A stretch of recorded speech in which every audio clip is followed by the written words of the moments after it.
오늘의 주요 뉴스입니다. 비수도권 코로나19 확산을 막기 위해 세종과 전남, 전북, 경북 등을 제외한 비수도권 지역에 사회적 거리두기 2단계가 적용됩니다. 지역별로 사적 모임 민원과 영업시간 제한 등 강화된 방역 조치도 추가 시행됩니다. 국방부는 훈련장에 집결하는 예비군 소집훈련의 특성을 고려해 올해도 소집훈련을 하지 않기로 했습니다. 올해 소집훈련 대상자 전원은 훈련을 이수한 것으로 처리됩니다. 지난달 취업자 수가 1년 전보다 58만 2천 명 늘어 취업자 증가세가 넉 달 연속 이어졌습니다. 줄곧 감소세를 보이던 40대 취업자 수도 68개월 만에 증가세로 돌아섰습니다. 델타 변이가 확산하면서 미국 내 코로나19 신규 감염자가 일주일 사이 2배 가까이 늘었습니다. 주로 백신 접종률이 낮은 중남부 지역에서 감염자가 급증했습니다. 줄기세포는 인체 모든 세포로 분화할 수 있어 의학 분야에서 활용 가능성이 무궁무진합니다. 바이오위클리, 오늘은 줄기세포를 이용해 간질환 치료제 등을 개발하는 넥셀의 한충성 대표를 초대했습니다.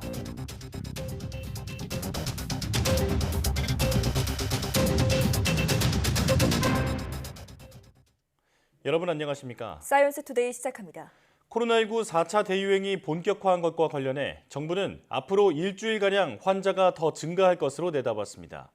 중앙재난안전대책본부는 브리핑에서 수도권 거리두기 4단계 조치의 효과가 본격적으로 나타나려면 최소한 일주일 정도의 시간이 걸릴 것이라며 당분간 환자 발생이 이어질 것으로 생각한다고 밝혔습니다. 이에 따라 정부는 다음 주 초까지 유행 상황을 지켜본 뒤 4단계가 실시한 지 2주째가 되는 오는 26일부터 수도권에 적용할 사회적 거리두기 단계를 결정할 방침입니다. 코로나19 4차 대유행의 확산세를 막기 위해 세종, 전북, 전남, 경북을 제외한 비수도권 지역의 사회적 거리두기가 15일부터 2단계로 격상됩니다.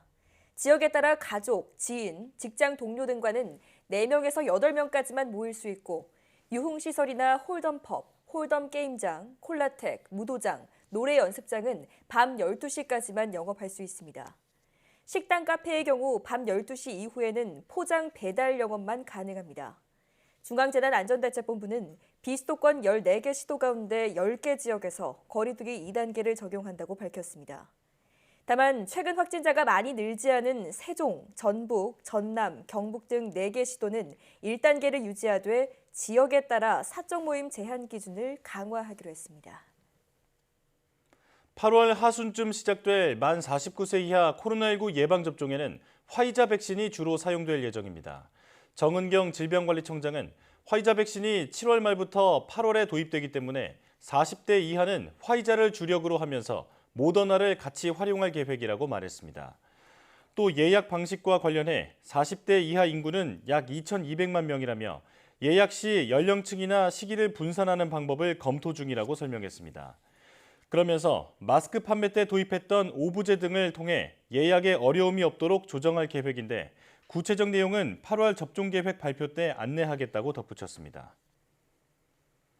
연일 계속되는 폭염 탓에 에어컨이 있는 실내로 인파가 몰리는 시기입니다. 지난해 여름 2차 대유행 때처럼 이번에도 밀폐된 공간을 통해 감염이 빠르게 번질 수 있다는 우려가 큽니다. 정현우 기자의 보도입니다. 연일 한낮 최고 기온이 30도를 넘기는 무더위가 시작됐습니다. 시원한 청계천 다리 밑 그늘에 삼삼오오 둘러앉은 시민들. 턱에 마스크를 걸치거나 벗고 있기도 합니다. 출퇴근할 때는 이제 KF94를 쓰고 있긴 한데 이제 회사 내에서는 그것까지 쓰기엔 너무 무리가 있다 보니까 직장 근처나 이런 데서는 이제 이 덴탈 마스크를 쓰고 있는 편이에요. 너무 덥다 보니까 끼는데 무리가 있기도 해서. 대형 쇼핑몰엔 더위를 피하려는 발걸음이 이어집니다. 백화점발 집단 감염이 계속되면서 마음은 편치 않지만 갈 곳이 마땅치 않아서입니다. 고기나 식료품 사러 올 때는 직접 보고 사야 될 게 많아서 이런 마트를 이용하게 됐는데 지금 시간 같은 경우는 점심시간도 아니고 해서 좀 한가할 것 같아서 오게 되었습니다. 에어컨 바람이 퍼지는 식당에 가는 것도 불안하지만 먹을 땐 마스크를 벗을 수밖에 없습니다. 코로나 단계가 이제 4단계이다 보니까 이제 밖에서 좀 식사하는 게 좀 두렵고 이제 또 델타 변이가 좀 유행이어가지고 점심시간에 음식을 포장하기도 하지만 회사에서도 환기가 안 될까 걱정스럽습니다. 점심을 먹게 되면 회의실이라든지 뭐 조그만 그 공간에서 먹게 되다 보니까 아무래도 거기에 이제 이렇게 개방된 스페이스 면적이 좀 작으면은 뭐 외부 식당보다도 조금 더 뭐 공기 순환이라든지 문제가 생길 수도 있겠죠. 더위와 겹친 코로나19 대유행은 처음이 아닙니다. 지난해 2차 대유행 때 카페나 콜센터, 음식점에서 감염 원인이 에어컨으로 지목됐던 것처럼 이번 여름에도 산밀 환경에서 전파가 크게 우려되는 상황.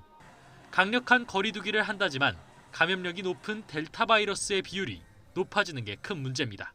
에어컨 바람에 대해서 그 겉에 싸고 있는 물방울이 말라버리게 되면 더 가벼워져서 공기 중에 둥둥 떠다니게 돼요. 흡입을 하기 때문에 코를 통해 감염이 되는 거라서 정부는 감염이 번질 우려가 큰 사업장을 대상으로 에어컨을 켤 경우 2시간에 한 번씩 환기를 반드시 해달라는 지침을 안내한다는 방침입니다.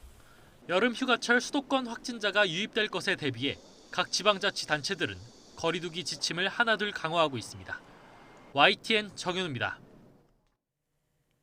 국방부가 코로나19 상황과 훈련 여건 등을 고려해 올해 예비군 소집 훈련을 취소하고 대상자 1년에서 6년 차 180만 명 모두 훈련을 이수한 것으로 처리하기로 했습니다.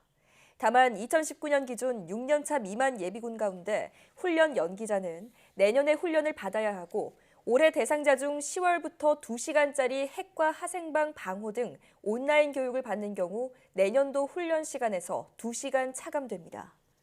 국방부는 4개월의 예비군 훈련과 준비 기간을 고려할 때 7월 중 훈련 여부를 결정해 8월부터는 시행해야 한다면서 코로나와 밀접 대면 접촉 등 훈련 특성을 고려해 내린 결정이라고 설명했습니다. 수도권의 사회적 거리 두기가 4단계로 격상된 뒤에도 밤 10시가 넘도록 배짱 불법 영업을 한 노래방이 단속에 딱 걸렸습니다. 역대 최다 확진자 수가 속출하는 상황에서도 방역 수칙은 나 몰라라 하는 모습은 여전했습니다. 김태민 기자가 현장을 다녀왔습니다. 경기도 화성의 한 노래 연습장으로 경찰 단속반이 들이닥칩니다.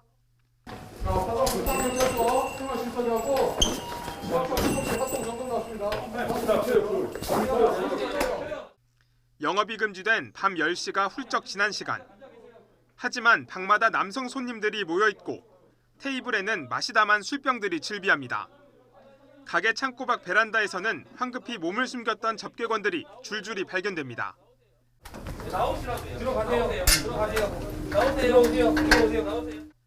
오후 6시 이후 3인 이상 사적 모임을 금지한 사회적 거리두기 4단계가 무색한 모습입니다. 대강은 알았는데 몰랐으니까 여기 와서 묻기란 거야. 손님들은 오지 않는 대리기사 핑계를 대며 군색한 변명을 늘어놓기도. 그럼 이따가 대로면 바로 내려가려겠지. 근데 대리 제에서 안 잡히니까. 적반하장으로 소리를 지르며 항의하기도 했습니다. 지금 장난하는 거 지금? 누가 장난해? 지금 공무 수행 중이에요. 공무 수행이 아니라고 아까 했던 거. 경찰은 업주와 손님, 접객원들을 감염병 관리법 위반 혐의로 입건했습니다. 업주 그리고 여성 종업원, 손님 등 총 17명 적발했습니다. 그래서 이분들에 대해서는 그 감염법 예방법 위반으로 형사 입건 및 행정처분 의뢰 예정이고요. 또한 그 노래방 업주에 대해서는 주류 판매 그리고 도우미 제공 혐의도 수사 예정입니다. 이 밖에도 영업이 끝난 가게 안에 모여 술을 마시던 업주와 지인들이 적발된 사례도 있었습니다. 난 속 터지죠. 차라리 내가 문을 열고 장사를 해서 단식이라도 맞으면 장사가 안 하고 속 터져 죽겠는데. 코로나 4차 대유행의 한복판에서도 여전히 방역 수칙을 어기는 사례가 빈번하게 나오면서 경찰은 단속 활동을 더욱 강화할 방침입니다. YTN 김태민입니다. 정부가 이른바 한국판 뉴딜 2.0을 발표했습니다. 청년과 양극화 정책을 강조했는데요. 오는 2025년까지 220조 원을 투입해 일자리 250만 개를 만들겠다는 청사진을 제시했습니다. 권남기 기자가 보도합니다. 환경과 디지털이 주축이 된 이른바 한국판 뉴딜에 청년과 양극화 해소 정책이 새로 묶였습니다. 청년 정책에선 연소득 2,200만 원 이하의 일하는 청년이 한 달에 10만 원 저축하면 많게는 30만 원까지 돈을 주는 지원 사업을 내놨습니다. 5천만 원 이하까지 청년들의 자산 형성을 돕기 위해 현금성 지원을 하겠다는 겁니다. 양극화 해소를 위해 교육 격차를 줄이기 위한 방안도 새로 선보였습니다. 취약계층과 학습이 부진한 학생들에게 소규모 보충 수업을 하고 전담 강사를 배치하는 등 내년에만 4만 명을 지원할 계획을 세웠습니다. 사회 변화의 핵심 동력인 청년층을 집중 지원하고 날로 커지고 있는 교육과 돌봄 격차 해소에 중점을 두겠습니다. 여기에 현실과 3차원 가상세계를 결합한 메타버스 관련 지원을 새로 하고 탄소 배출량을 줄이기 위한 정책들도 추가했습니다. 사업비는 2025년까지 220조 원 규모로 앞선 계획보다 60조 원 늘렸습니다. 이 계획 기간 내 일자리는 당초에는 190만 개였는데 약 60만 개 정도 추가된 250만 개 수준으로 확대되게 됩니다. 한국판 뉴딜은 이전 정부의 녹색 성장이나 창조 경제와 같이 문재인 정부의 역점 정책을 모아놓은 것입니다. 정부는 이번에 발표한 청년과 양극화 해소 정책의 구체적인 모습을 7월 안에 차례로 발표할 예정입니다. YTN 권남기입니다. 지난달 취업자 수가 1년 전보다 58만 2천 명 늘어 취업자 수 증가세가 넉 달 연속 이어졌습니다. 통계청이 발표한 6월 고용 동향에 따르면 지난달 취업자는 2,763만 7천 명으로 1년 전보다 58만 2천 명 증가했습니다. 지난 3월 31만 4천 명이 늘며 증가세로 전환된 취업자 수는 4월 65만 2천 명, 5월 61만 9천 명이 증가했습니다. 특히 줄곧 감소세를 보여온 40대 취업자 수가 지난달 12,000명 증가해 2015년 10월 이후 68개월 만에 증가세로 돌아섰습니다. 코로나19 극복을 위한 글로벌 라이브 공연 무대에 BTS가 섭니다. 국제자선단체 글로벌 시티즌은 홈페이지를 통해 9월 25일 6개 대륙 주요 도시를 연결하는 24시간 생중계 무대에 세계적인 아티스트들과 활동과 세계 지도자들이 함께 참여한다고 밝혔습니다. 참여하는 아티스트들은 BTS를 비롯해 에드 시런, 허, 아담 램버트, 콜드플레이, 빌리 아일리시, 숀 멘데스, 듀란 듀란, 안드레아 보첼리 등 30여 명입니다. 라이브 무대는 한국의 서울, 미국 뉴욕과 로스앤젤레스, 영국 런던과 프랑스 파리, 나이지리아 라고스, 브라질 리우데자네이루, 호주 시드니에 마련되며 ABC, ABC 뉴스 라이브, BBC, 아이하트 라디오, 훌루, 유튜브, 트위터 등이 방송됩니다. 이번 행사는 코로나19 종식을 위해 빈곤국과 극빈층에 대한 백신 기부, 재정 후원을 요청하기 위한 계획의 하나로 마련됐습니다.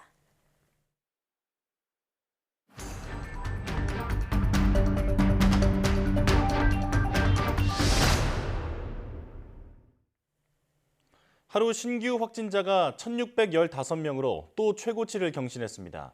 특히 델타 변이가 이미 우점화를 시작했다는 분석도 나오고 있는데요. 코로나19 브리핑 고려대학교 약학대학 김정기 교수 전화로 연결해서 자세한 이야기 나눠보도록 하겠습니다. 교수님 나와 계시죠? 네, 안녕하세요. 네. 휴일 효과가 사라지자 확진자 수가 급증하면서 종전 최다 기록을 다시 훌쩍 넘었습니다. 이번 주 중에 하루 2,000명 확진도 가능하다고 보십니까? 일단 답변부터 말씀드리면 지금의 확산세라면 가능성을 배제할 수는 없다라고 생각을 하고 있습니다. 예. 조금 더 설명을 드리면 지난 7월 7일 신규 확진자가 1,000명을 넘어서면서 위기감이 고조가 됐고요. 이에 따라 지난 월요일 7월 12일부터 수도권에는 4단계 거리두기가 시행이 되고 있는데 일단 지금의 상황은 과거 1, 2주 이전의 상황의 결과가 반영되는 것이다라고 보시면 될 것 같고 네. 일단 강력한 방역 조치인 4단계 조치 수도권에서 시행되는 게 월요일이었거든요. 그러니까 월요일을 기점으로 해서 향후 1주에서 2주 정도까지는 지금의 확산세가 계속 지속되거나 더 높아질 가능성이 있다 이렇게 보고 있습니다. 예. 근데 문제는 실제로 이러한 4단계 방역 조치가 유효성을 발휘할 것이냐 이 부분인데 실제로 여러 가지 측면에서 볼 때 이 부분에 대해서는 의문점이 상당히 있고요. 따라서 향후에 이러한 어떤 확산세는 계속 증가하거나 유지될 가능성이 상당히 높다 이렇게 보고 있습니다. 방역 당국에서 최근에 그 수학적 모델링을 했을 때 지금의 확산세가 유지될 경우에는 8월 말에는 신규 확진자가 2,300명에 도달할 것이다라고 예측을 내놓았는데요. 예. 당시에 방역당국에서 사용한 감염 재생산 지수가 현재의 감염 재생산 수준인 1.2 수준이거든요. 근데 제 개인적으로 볼 때는 델타 변이 바이러스의 감염 재생산 지수는 이보다 높을 것이다라고 판단을 하고 있고 따라서 정부 방역당국에서 예측하고 있는 2,000명에 도달하는 시점보다는 훨씬 더 앞당겨질 가능성이 있다. 따라서 앞서 말씀드린 것처럼 경우에 따라서는 이번 주 금요일쯤에는 2,000명 수준에 근접할 걸로 예측을 하고 있고요. 다음 주가 넘어가면서 다음 주 초에는 주말 효과가 일정 부분 반영되고 그 이후에 평일 기준으로 볼 때에는 2,000명을 넘어설 가능성도 배제할 수는 없다. 이렇게 개인적으로 예측을 하고 있습니다. 네. 앞으로의 상황이 더 악화될 가능성을 배제할 수 없다. 이렇게 보시는군요. 자, 수도권뿐 아니라 비수도권 확산세도 거세지고 있습니다. 비수도권은 일부 지역을 제외하고는 거리두기 단계를 2단계로 올렸는데요. 현재 조치만으로 풍선 효과를 막을 수 있을까요? 일단 제 개인적으로는 지역 간 확산과 풍선 효과는 개념상의 다소 정의상의 다소 차이가 있다라고 생각을 하고 있습니다. 네. 그래서 이 풍선 효과 같은 경우에는 지역 간 거리두기 차이로 인해서 발생하는 확산으로 저는 개인적으로 보고 있고 앞서 말씀드린 지역 간 확산은 이런 지역 간 거리두기 차이가 아니라 기타 다른 요인에 의한 확산으로 보고 있는데요. 어쨌든 여하튼 최근 경향성을 보면 수도권에서 비수도권, 대표적으로 부산과 대전 등으로 델타 변이 바이러스가 확산이 되었고 이에 따라서 실제로 특히 영남 지역에서는 수도권 유래 부산 유흥시설발 델타 변이 바이러스 집단 감염이 확산 속도가 굉장히 빠르게 진행되고 있거든요. 그래서 이미 신규 확진자 규모로 봤을 때는 부산과 같은 경우에는 3단계 수준을 넘어섰습니다. 아무래도 대부분의 비수도권 지역에서 2단계 조치가 시행이 된다고 하더라도 2단계 조치가 현재 감염 확산을 억제하기에는 좀 어렵지 않을까. 유한 방역 조치가 포함되어 있지 않습니다. 그렇기 때문에 아무래도 2단계 조치만으로는 좀 역부족이지 않을까 생각을 하고 있고 일단 수도권도 지금의 4단계 조치로는 다소 제한적인 효과를 보일 수밖에 없다. 따라서 향후에 2,000명 이상의 신규 확진자를 넘었을 경우에는 4단계 플러스 알파 또는 강화된 4단계 조치가 취해질 필요가 있을 것이다라고 예측을 하고 있고 이와 더불어서 비수도권에서도 거의 3단계 또는 4단계에 준하는 이런 방역 조치가 함께 짧은 시간 내에 시행이 되어야지만 지금의 사태를 어느 정도 안정화시킬 수 있지 않을까 이런 생각을 가지고 있습니다. 이 짧고 굵게 확산세를 멈출 수 있도록 힘을 모아야 한다 이렇게 말씀해 주셨는데요. 최근 5일간 확진된 학생 수가 하루 평균 100명을 넘었습니다. 2학기 전면 등교가 예고되어 있는 상황인데 8월 중하순까지 상황이 안정될 수 있을까요? 일단 만약에 현재 방역 조치를 그대로 이어간다라고 하면 좀 부정적이다라는 개인적인 생각을 가지고 있습니다. 앞서 앵커께서도 짧고 굵게라는 말을 쓰셨는데 이 용어가 실제로 지난 월요일에 그 수도권 특별 방역 점검 회의에서 대통령께서 언급하신 부분이거든요.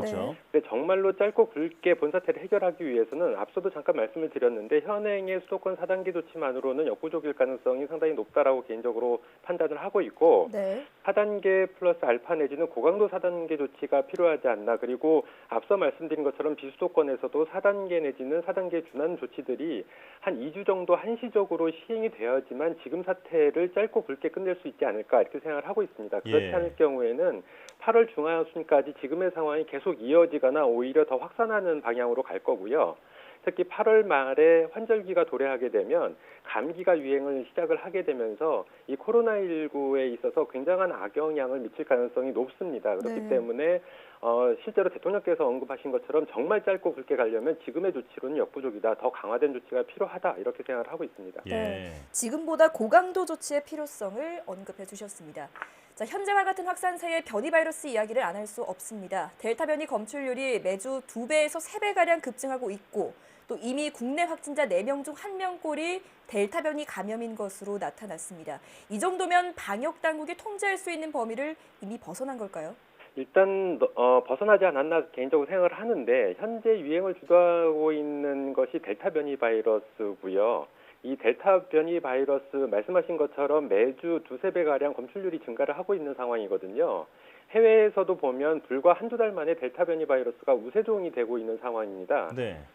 그 얘기는 일단 해외는 말할 것도 없고 K방역을 자랑하는 우리나라에서도 델타 변이 바이러스의 전파력이 방역 당국에서 현재 취하고 있는 방역 조치 통제 범위를 넘어서고 있다. 이렇게 보는 게 더 타당하지 않나 이렇게 생각을 하고 있고요. 네. 그리고 연일 1000명대의 신규 확진자가 계속 나오고 있는 상황이기 때문에 이 신규 확진자에 대한 어떤 역학조사나 방역 조치가 현재 우리 방역 당국에서의 인력의 수준 한계점을 넘어서지 않았나 이런 생각을 가지고 있습니다. 예.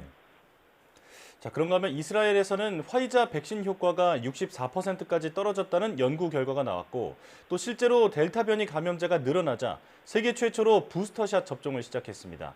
교수님께서는 부스터샷 필요성에 대해서 어떻게 보십니까? 일단 이스라엘 경우에는 세계 최초로 말씀하신 것처럼 부스터샷을 결정을 했는데 일단 제한적으로 시행을 합니다. 그래서 면역력이 저하되어 있는 장기 이식 환자들에 한정해서 일단 부스터샷을 결정을 했고요. 네. 어쨌든 지금 세계 각국에서 델타 변이 바이러스가 확산을 하고 있고 델타 변이 바이러스는 기존 바이러스 대비 백신 효과 회피 능력이 상당한 걸로 추정을 하고 있거든요. 또한 향후에 제2의 델타, 제3의 델타 변이 바이러스가 출현할 가능성은 당연히 예견된 부분이고 네. 이 중에서 현재의 델타 변이 바이러스처럼 델타 변이 바이러스를 제치고 우세종이 되는 변이 바이러스도 당연히 등장할 걸로 예측을 하고 있습니다. 예. 따라서 향후에는 부스터샷이 당연히 필요할 걸로 보고 있는데 그럼 우리나라에서 부스터샷이 지금 시점에서 필요하냐? 우리나라에서는 지금 시점은 부스터샷을 고려할 단계가 아니다. 네. 일단 백신 1차 접종자를 기준으로 30% 정도 수준밖에는 도달하지 않았기 때문에 일단 집단 면역에 도달하는 데 보다 더 집중하는 게 우리나라 상황에서는 더 맞다라고 생각을 하고 있고 네. 향후에 우리나라에서 집단 면역이 형성된 이후에는 이 부스터샷에 대한 본격적인 논의가 오는 시점이 분명히 오기는 할 거다라고 예측을 하고 있습니다. 네, 국내에서는 부스터샷 도입 논의를 하기에는 조금 이른 감이 있다 이렇게 정리할 수 있겠습니다.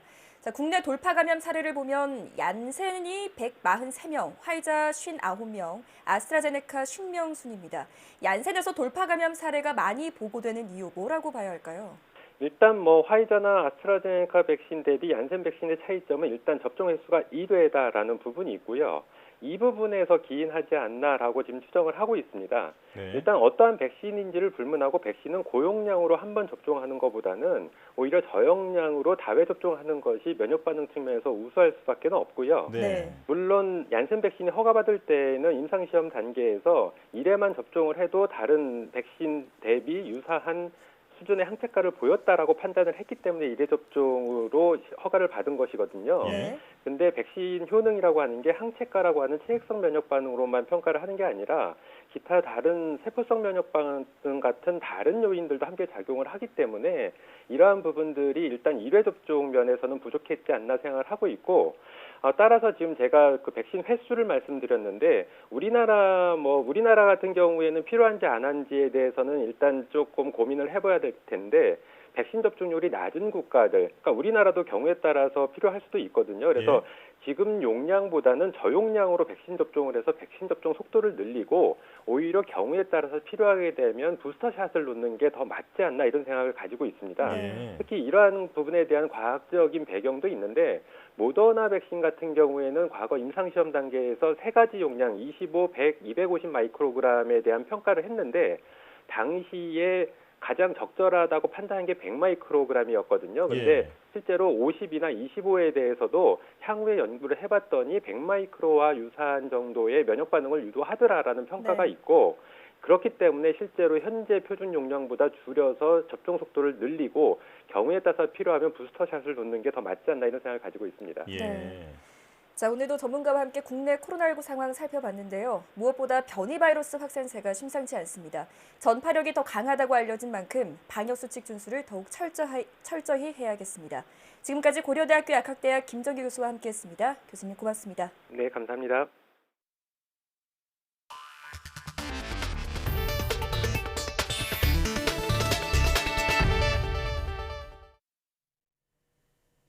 미국에서도 델타 변이가 확산하면서 코로나19 신규 확진자가 일주일 새 2배 가까이 늘었습니다. 주로 백신 접종률이 낮은 중남부 지역에서 감염자가 급증했습니다.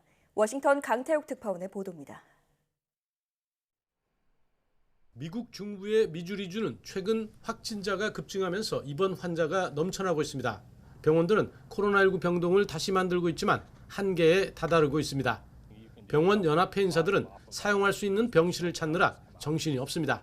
And should we start to see a high number of COVID patients like they are there, we're going to be very challenged with how many beds we have available. 확진자가 급증하는 곳은 미주리주뿐이 아닙니다. 플로리다, 루이지애나, 아칸소, 네바다주도 마찬가지입니다. 이들 5개 주의 신규 확진자 수가 미국 전체의 3분의 1가량을 차지하는 지경에 이르고 있습니다. 이들 주는 백신 접종률이 48%가 채 안 되는 곳들입니다. There's no evidence that we have right now that the current vaccines that are at least being used in the U.S. are any less effective against the Delta variant, right? So current variants. 이 때문에 최근 하루 평균 확진자 수가 한 주 만에 2배 가까이 증가했습니다. 존스홉킨스 대학은 최근 일주일간 하루 평균 신규 확진자를 2만 3천여 명으로 집계했습니다. 지난달까지 10,000명 선을 유지했는데 지난 9일에는 4만 8천여 명까지 치솟았고 지난 12일에도 3만 2천여 명까지 뛰었습니다. 이에 따라 미국인들은 백신을 맞든지 아니면 방역 수칙을 계속 지키며 살아가든지 어느 하나를 선택해야 하는 상황에 있다고 보건 전문가들은 경고하고 있습니다. 워싱턴에서 YTN 강태욱입니다. 미국 정부가 실내외 마스크 착용 권고를 사실상 해제한 가운데 기존 지침을 되살려야 한다는 목소리가 거세게 일고 있습니다. 미국 최대 간호사 노동조합인 전미 간호사 노조는 질병통제예방센터에 서신을 보내 백신 접종 여부와 상관없이 공공장소에서의 마스크 착용 권고 지침을 다시 내려달라고 요구했다고 정치 전문 매체 더 힐이 현지 시각 13일 보도했습니다. 간호사 노조는 특히 무증상 감염자로부터의 전염 확산을 막으려는 조치가 필요하다며 이 제안은 과학과 예방 원칙에 근거하며 간호사와 필수 노동자, 환자, 대중을 감염으로부터 보호하려는 것이라고 설명했습니다. 미국 국방부는 주한미군 등 미군에 대해 코로나19 백신 접종을 의무화하지 않고 각자 판단에 맡긴다는 정책에 아직 변화가 없다고 확인했습니다. 존 커비 국방부 대변인은 현지 시각 13일 브리핑에서 주한미군의 코로나19 확진이 급증하는데 백신 접종을 의무화할 의향이 있느냐는 질문에 자발적 접종이라는 정책에 변화가 없다고 대답했습니다. 커비 대변인은 미군의 70%가량이 최소 1회 접종을 한 것은 고무적인 일이지만 해야 할 일이 더 있다고 한 뒤 우리는 군대가 최대치로 접종받을 것을 계속 권장하고 있고 이것이 최선의 전진 방법이라고 생각한다고 설명했습니다. 얀센과 아스트라제네카가 코로나19 백신 부작용 제거에 나섰습니다. 월스트리트 저널은 현지 시각 13일 얀센을 계열사로 둔 미국의 제약사 존슨앤존슨과 아스트라제네카가 현재 출시된 백신의 부작용인 혈전 생성 위험성을 낮추기 위한 연구에 착수했다고 보도했습니다. 존슨앤존슨은 대변인을 통해 의학 전문가와 국제보건기구들과 함께 연구 분석 중이라고 밝혔고 아스트라제네카는 초기 진단과 치료법을 포함해 혈전증에 대한 다양한 연구가 진행 중이라고 소개했습니다. 학계에서는 얀센과 아스트라제네카 백신처럼 유전자 전달체를 이용해 개발된 백신이 혈전 부작용과 관련이 있다는 가설이 나오고 있습니다. 세계보건기구 WHO 수석 과학자가 코로나19 백신의 교차 접종은 개인이 결정할 문제가 아니라 공중보건 전문가의 영역이라면서 주의를 당부했습니다. 현지 시간 13일 로이터 통신 등에 따르면 WHO 최고 과학자인 수미아 스와미나탄 박사는 전날 브리핑에서 제약사가 서로 다른 백신을 교차 접종하지 말 것을 당부했습니다. 스와미나탄 박사는 교차 접종은 현재 연구 자료가 부족한 영역이라고 덧붙였습니다. 이 발언을 두고 논란이 일자 스와미나탄 박사는 이날 밤 트위터를 통해 면역 반응과 안전성 평가를 위한 여러 연구가 진행 중이라며 발언 수위를 낮췄습니다. 전염성이 강한 변이 바이러스에 대응하려면 백신 접종률이 적어도 85% 이상이 돼야 한다는 주장이 제기됐습니다. 동남아 지역에서도 코로나19가 빠르게 확산하며 인도네시아가 신규 확진자 수가 가장 많은 나라가 됐습니다. 한영규 기자가 보도합니다. 앙겔라 메르켈 독일 총리는 전염성이 강한 변이 바이러스에 대응하기 위해서는 12세에서 59세의 백신 접종률은 85%, 60세 이상은 90% 이상이 돼야 한다고 말했습니다. 메르켈 총리는 백신 접종률이 뚜렷이 높아지지 않으면 코로나19 신규 확진자가 다시 늘어날 것이라며 백신 접종을 촉구했습니다. Und je mehr geimpft sind, umso freier werden wir wieder sein, umso freier können wir wieder leben. 독일에서는 전체 인구의 59%가 1차 접종을, 43%가 2차 접종을 마쳐 목표 접종률에는 한참 못 미치고 있습니다. 동남아시아 지역에서는 코로나19가 걷잡을 수 없을 정도로 빠르게 확산하고 있습니다.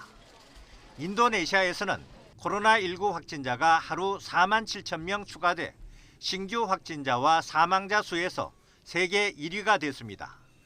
상황이 악화하면서 인도네시아에 거주하는 한인 교포 10여 명이 코로나19로 목숨을 잃었습니다.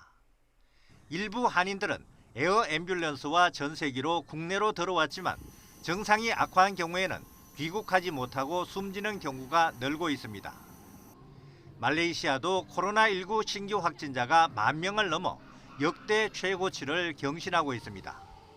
말레이시아는 지난달부터 식료품을 구입하는 경우 등을 제외하고 외출을 금지하는 봉쇄령을 시행하고 있습니다. YTN 한윤규입니다.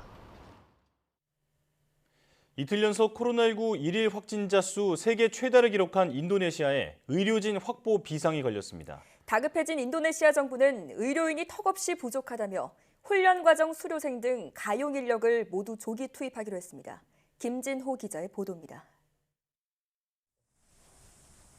인도네시아의 일일 확진자는 12일 4만 명을 넘었고 13일에는 4만 7천 명으로 이틀 연속 세계 최다를 기록했습니다. 의사, 간호사 등 의료인들은 이처럼 확진자가 폭증하면서 피로 누적으로 어려움을 겪고 있습니다. 인도네시아 의사협회는 의사 1명당 통상 경증 환자는 10명, 중증 환자는 5명, 중환자는 한두 명만 담당하는 게 적정하다며 지금은 의사가 너무 부족해서 이런 비율을 지킬 수가 없다고 밝혔습니다. 의사협회는 환자 급증으로 의사들 업무에 과부하가 걸렸고 지금까지 473명의 의사가 코로나와 관련해 숨졌다고 밝혔습니다.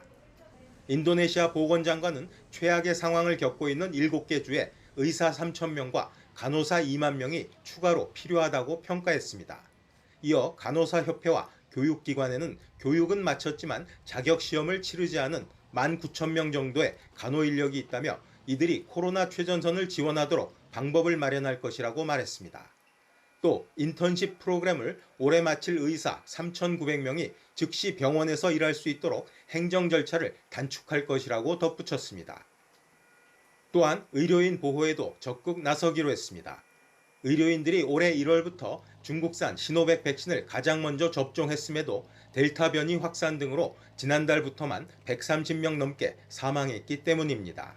보건당국은 지난 11일 미국이 지원한 모더나 백신 300만 60회 분량이 도착함에 따라 의료인 보호를 위해 추가 예방접종, 부스터샷을 접종한다고 발표했습니다.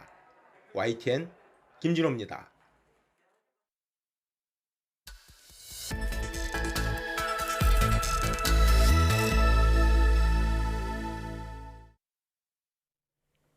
다양한 바이오 이슈를 과학 기자의 시각으로 집중 분석하는 바이오 위클리 코너입니다. 네, 오늘도 이성규 기자와 함께하겠습니다. 어서 오세요. 안녕하세요. 네, 오늘은 어떤 소식 준비해 오셨나요? 네, 백신 관련 소식입니다. 남미 페루에서 새로운 변이 바이러스인 람다가 발생해 빠르게 퍼지고 있습니다. 이스라엘이 백신 3차 접종을 제한적으로 승인했는데 세계보건기구 WHO가 접종 중단을 촉구했습니다. 국내 변이 바이러스 감염의 63%가 델타 변이인 것으로 확인됐습니다. 예, 지금 비수도권에서도 2단계 거리두기가 적용된다고 하는데 조기에 확산세를 막을 수 있었으면 좋겠습니다. 네, 잘 들었고요. 오늘 주제는 인체의 모든 세포로 분후할 수 있어서 재생의학의 총화로 불리는 줄기세포 기술입니다. 네, 오늘 바이오 포커스에서는 줄기세포를 이용해 간질환 치료제 등을 개발하는 넥셀의 한충성 대표이사와 자세한 이야기 나눠보겠습니다. 어서 오십시오. 네. 고맙습니다. 네, 나와주셔서 고맙습니다. 첫 질문은 항상 회사 명칭에 대한 질문인데요. 넥셀 어떤 뜻으로 지은 이름인가요? 네, 넥셀은 Next Generation of Cell이라는 뜻을 의미하는데요. 예. 유도만능 줄기세포를 가지고 각종 연구 및 상업화에 이용할 수 있는 차세대 세포를 만들겠다는 그러한 포부를 사명에 담았습니다. 네. 일반적으로 줄기세포라고 한다라면은 보통 성체줄기세포를 많이 기억하시고 네. 또 이것을 활용한 세포치료제를 개발하는 기업들이 다수인 것에 비해서 저희 회사 넥셀은 성체줄기세포보다 활용 잠재력이 훨씬 높은 인간 유도만능 줄기세포 기술을 사업화한 국내 첫 번째 기업이라고 할 수 있겠습니다. 그렇군요. 네. 자, 사명에도 담겨 있듯이 과연 차세대 줄기세포는 어떤 모습을 하고 있을지 좀 궁금해지는데요. 네. 말씀하신 것처럼 넥셀은 유도만능 줄기세포 전문 회사입니다. 네. 용어가 다소 낯선데 유도만능 줄기세포는 어떤 줄기세포를 얘기하는 건가요? 네. 보통 아시다시피 줄기세포는 보통 이제 세 가지 크게 배아줄기세포, 성체줄기세포, 그리고 유도만능 줄기세포로 나뉠 수 있는데요. 네. 그중 유도만능 줄기세포는 이름 그대로 유도와 만능이 핵심입니다. 예를 들어 유도란 성체세포로부터 역분화라는 특정 과정을 거쳐서 다시 줄기세포로 돌아가는 것을 의미합니다. 우리 신체를 구성하는 세포는 자연적으로 분화 상태를 다시 되돌리는 데 다시 말해서 역분화 과정은 할 수가 없는 건데요. 2000년대 중반에 일본의 교토대 야마나카 신야 교수가 특정 유전자 4개를 성체세포에 주입해서 인체의 모든 세포 종류로 분화할 수 있는 유도만능 줄기세포라는 개념을 개발하였고요. 이를 통해서 야마나카 신야 교수는 2012년에 노벨상을 수상하였습니다. 만능이란 말은 조금 전에 말씀드린 대로 우리 신체의 모든 세포로 만들어질 수 있는 능력을 의미하는데요. 간략하게 말씀드리자면은 유도만능 줄기세포란 체세포로부터 우리 몸을 모든 형태의 세포로 만들 수 있는 능력을 갖도록 만들어진, 그러니까 인위적으로 만들어진 줄기세포라고 이해하시면 되겠습니다. 네. 이제 유도만능 줄기세포가 어떤 줄기세포인지 간략하게 설명을 해주셨는데 이 줄기세포를 연구 개발하는 기업은 이 줄기세포를 가지고 그 기업이 원하는 특정 세포를 분화시키는 게 핵심이잖아요. 이 분화를 어떻게 시키느냐 이게 핵심 경쟁력인데 넥셀의 차별성은 어떤 게 있나요? 네. 넥셀만의 경쟁력은 줄기세포와 관련돼서 풍부한 연구 경험을 가지고 있다는 것인데요. 저희도 사실은 배아줄기세포도 연구를 했었고요. 성체줄기세포도 연구를 했었습니다. 근데 저희 연구진은 20년 이상의 줄기세포 연구 경력을 바탕으로 다수의 정부 연구 과제도 수행을 했었고 또 세계 줄기세포 분야에서는 네노라는 유수의 학술지에도 수십 편의 논문을 등재한 바 있습니다. 또한 이에 대한 결과로 특허도 다수 보유하고 있는 상황입니다. 이러한 노하우를 바탕으로 시장에서 유도만능 줄기세포의 유도분화 기술을 선도하고 있다고 자부할 수 있습니다. 또한 다른 하나는 사실 상업화 기술이라고 할 수 있는데요. 국내의 많은 연구진들이 유도만능 줄기세포의 분화 연구를 수행하고 계신 곳들은 굉장히 많습니다. 근데 각자 원하는 세포로 유도분화도 할 수도 있지만 그 기술을 갖고 있지만 그렇다고 해서 사실 연구 결과물의 상업화는 연구실에서 확보된 그 기술을 가지고 사업성에 더 알맞게 다듬고 최적화하는 그런 고도의 전문성이 함께 요구되는 과정이라고 할 수가 있어요. 그래서 넥셀은 국내에서는 유일하게 유도만능 줄기세포를 대량 생산할 수 있는 기술을 보유하고 있고 그 기술의 상업화에 성공한 기업입니다. 그동안 사업을 진행하면서 쌓은 기술적인 노하우와 시장 개척 경험은 무엇보다도 바꿀 수 없는 회사의 가치가 되었고요. 다른 연구진들이 쉽게 모방하기 힘든 진입장벽이라고 생각하고 있습니다. 한마디로 유도만능 줄기세포 기술을 이제 선도하고 있는 기업이고 그리고 맞습니다. 또 상업화에도 상당히 앞서고 있다 이렇게 말씀을 해주셨는데요. 줄기세포를 바탕으로 한 주요 파이프라인 한두 가지 더 소개해 주실 게 있을까요? 네, 알겠습니다. 저희 넥셀의 사업은 크게 두 가지 파이프라인으로 나눌 수 있는데요. 그중 첫 번째는 유도만능 줄기세포로부터 분화된 기능성 세포를 활용한 독성평가 사업입니다. 약간 어려우실 수 있는데 현재 신약 개발의 전임상 독성 시험을 진행하기 위해서는 많은 실험 동물들을 희생을 해야 될 수밖에 없습니다. 이를 대체할 수 있는 동물 대체 시험법 또한 필요성이 계속 증가하고 있는 추세이고요. 사실 동물 실험을 하는 데 있어서 동물 복지와 윤리적인 문제도 있지만 동물 실험보다 더 정확하게 독성을 예측할 수 있는 어떤 방법도 시험법도 필요하기 때문에 방금 말씀드린 동물 실험에 있는 윤리적 문제, 그다음에 독성을 정확하게 예측하는 두 가지 요구를 모두 충족시킬 수 있는 것이 바로 인간 유도만능 줄기세포입니다. 실제로 2014년부터 미국 FDA를 중심으로 인간 유도만능 줄기세포 유래 심근세포를 가지고 심장 안전성 평가에 대한 가이드라인이 만들어지고 있고요. 예. 이에 발맞춰서 넥셀의 첫 번째 파이프라인이 바로 인간 유도만능 줄기세포에서 유래된 심근세포, 간세포, 신경세포를 시장에 공급하여 신약 후보 물질들의 안정성을 평가해 주는 것입니다. 네. 두 번째 넥셀의 사업은 줄기세포 유래 물질로 신약을 개발하는 것인데요.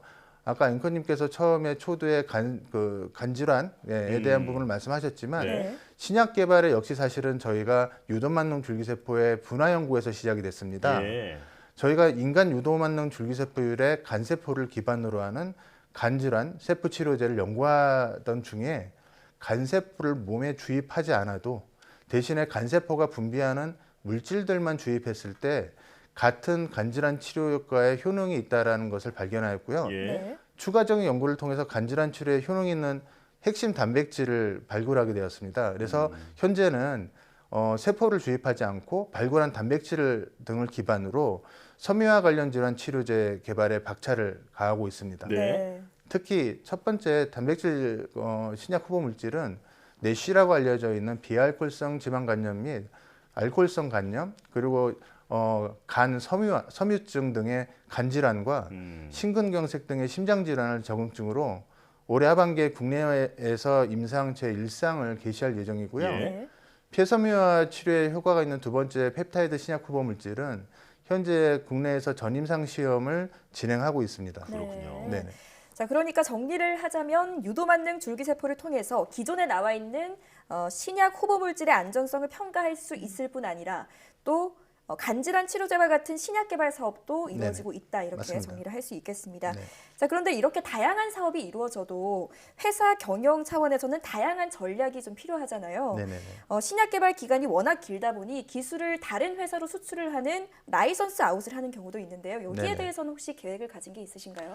안타깝게도 아직까지는 주요 라이센스 아웃의 사례는 저희 회사에는 아직 없습니다만 네. 당사의 첫 번째 신약 파이프라인에 대해서 라이센스 아웃과 공동 개발을 위해서 글로벌 제약사를 포함한 여러 제약 회사들과 논의 중에는 있습니다. 네. 무엇보다도 개발 중인 신약 후보 물질들이 표적으로 하는 질환은 아직까지 그 치료제가 정확하게 없는 미충족 의료 수요 분야라고 할 수 있고요.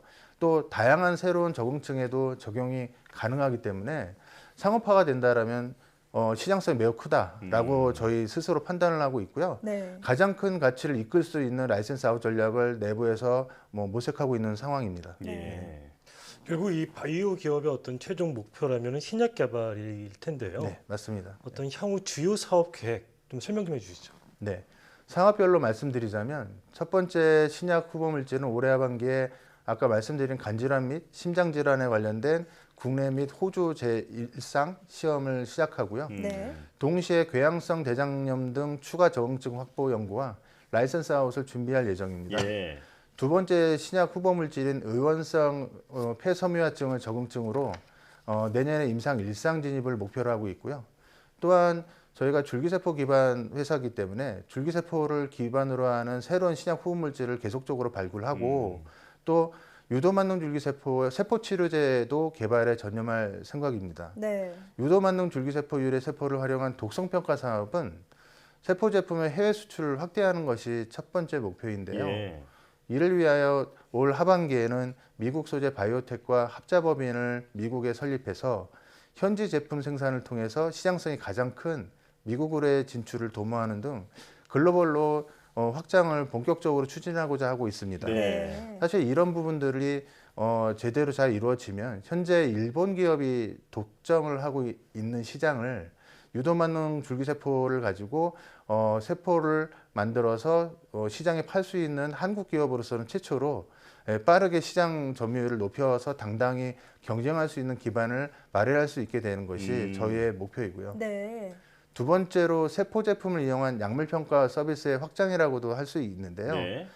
저희는 내년에 공표될 유도만능 줄기세포 유래 세포를 활용한 새로운 국제 신근 독성 평가 시험법 개정에 핵심 멤버로 현재 참여 중이거든요. 예. 그래서 개정이 되면 향후에 약물 독성 평가 수요가 크게 증가할 것으로 예상하고 있습니다. 그것이 바로 저의 캐시카우가 될 것이고요.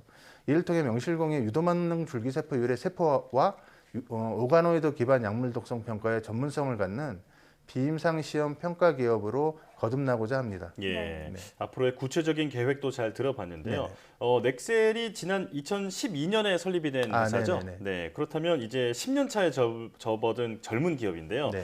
그동안 사업을 이끌면서 느끼신 게 많았을 것 같습니다. 지금 국내 바이오 생태계에 재현하실 게 있다면 한 말씀 해주시죠. 네, 국내 바이오 산업의 발전을 위해서는 사실 해당 산업 종사자와 전문가들 간의 오픈 이노베이션의 어떤 마인드로 시너지 효과를 내는 것이 굉장히 중요하다고 생각을 하는데요. 네. 세계적으로 바이오 산업이 굉장히 크게 성장하고 있는 시점에서 상대적으로 작은 국내 시장에서 서로 경쟁만 하기보다는 각각의 기업이 가진 장점을 접목하고 협업하고 단점을 서로 보완해서 세계 시장에서 경쟁력 있는 기술을 함께 개발하는 것이 중요하다고 생각합니다. 네. 궁극적으로 많은 기업들이 함께 바이오 산업의 글로벌 리더가 되는 것이 그것을 목표로 하는 것이 가장 바람직하지 않을까라고 확신하고 있습니다. 네. 네. 바이오 산업 발전을 위해서는 기업 간 협력과 소통이 중요하다 네네, 이렇게 맞습니다. 강조해 주셨습니다. 자, 넥셀의 유도만능 줄기세포 기술이 안전하고 효능을 높이는 신약 개발 기술에 선도적인 역할을 할 수 있길 기대하겠습니다. 네, 감사합니다. 지금까지 넥셀의 한충성 대표이사 그리고 이성규 기자와 함께했습니다. 오늘 나와주셔서 고맙습니다. 감사합니다. 네.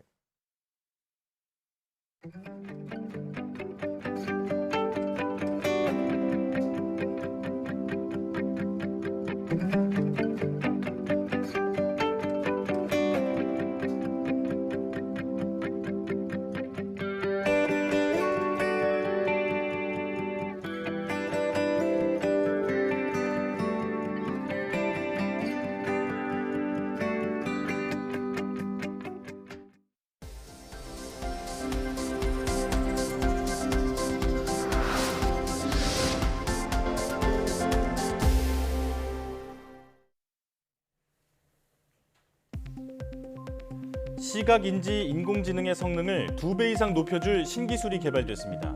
디지스트 임성훈 교수 연구팀은 딥러닝 기술을 이용해 이미지로부터 촬영 환경에 대한 정보 등을 분리해내고 적합한 데이터를 찾아주는 인공지능 기술을 개발했다고 밝혔습니다. 연구팀은 기존 시각인지 인공지능 기술이 여러 이미지의 공통점을 찾는 데만 초점이 맞춰져 있어 정확도가 떨어진다는 단점이 있었다고 설명했습니다. 중년 남성이 체중 변화가 크면 암 발생 위험이 높다는 연구 결과가 나왔습니다. 서울대병원 박민선 교수 연구팀은 40세 이상 남성 170만 명의 자료를 분석한 결과 평균 체중 변화량이 2.5kg을 초과한 그룹은 1.22kg 미만인 그룹보다 암 발생 위험이 22% 높았다고 밝혔습니다. 암 종류별로 보면 간암 위험이 46% 가장 높았고 전립선암은 36%, 폐암은 22% 높았습니다. 연구팀은 체중이 변할 때 근육량이 감소하거나 지방이 증가하면서 염증이 일어나 체내 방어 능력에 문제가 생길 수 있다고 설명했습니다. 심한 뇌진탕을 겪은 아이는 주의력 결핍 과잉 행동 장애 ADHD 발생 위험이 커진다는 연구 결과가 나왔습니다. 미 UCLA 의대 연구팀은 뇌진탕을 겪은 아이 12,000명 등을 대상으로 한 논문 24편을 분석한 결과 심한 뇌진탕을 겪은 아이들이 1년 뒤 ADHD 진단을 받을 확률이 36%로 나타났다고 밝혔습니다. 이는 일반 아이들의 ADHD 진단율인 10%보다 3배 이상 높은 수치입니다. ADHD는 유달리 주의력이 떨어지고 산만하며 충동 조절과 행동 통제가 되지 않는 정신장애입니다. 현대차가 다음 달부터 인공지능과 자율주행 기술을 접목한 다인승 로보셔틀 시범 서비스를 시작한다고 밝혔습니다. 로보셔틀은 로봇과 버스를 의미하는 셔틀의 합성어로 현대차는 세종 스마트시티 시범 서비스를 위해 대형 승합차를 개조하고 정부로부터 임시 허가를 취득했습니다. 로보셔틀은 체험단으로 선정된 탑승객이 앱을 통해 가까운 정류장에서 차량을 호출하면 차량이 생성된 최적의 경로를 따라 탑승객이 호출한 위치로 이동하는 식으로 운영됩니다. 롯데케미칼이 2030년까지 탄소 중립 성장 목표를 달성하고 국내 수소 수요의 30%를 공급하기로 약속했습니다. 롯데케미칼은 이런 내용이 담긴 친환경 수소 성장 로드맵을 발표하며 2030년까지 4조 4천억 원을 투자할 계획이라고 설명했습니다. 또 이를 위해 60만 톤의 청정수소를 만들고 2024년부터 울산 지역 연료전지 발전소를 운영한다고 덧붙였습니다.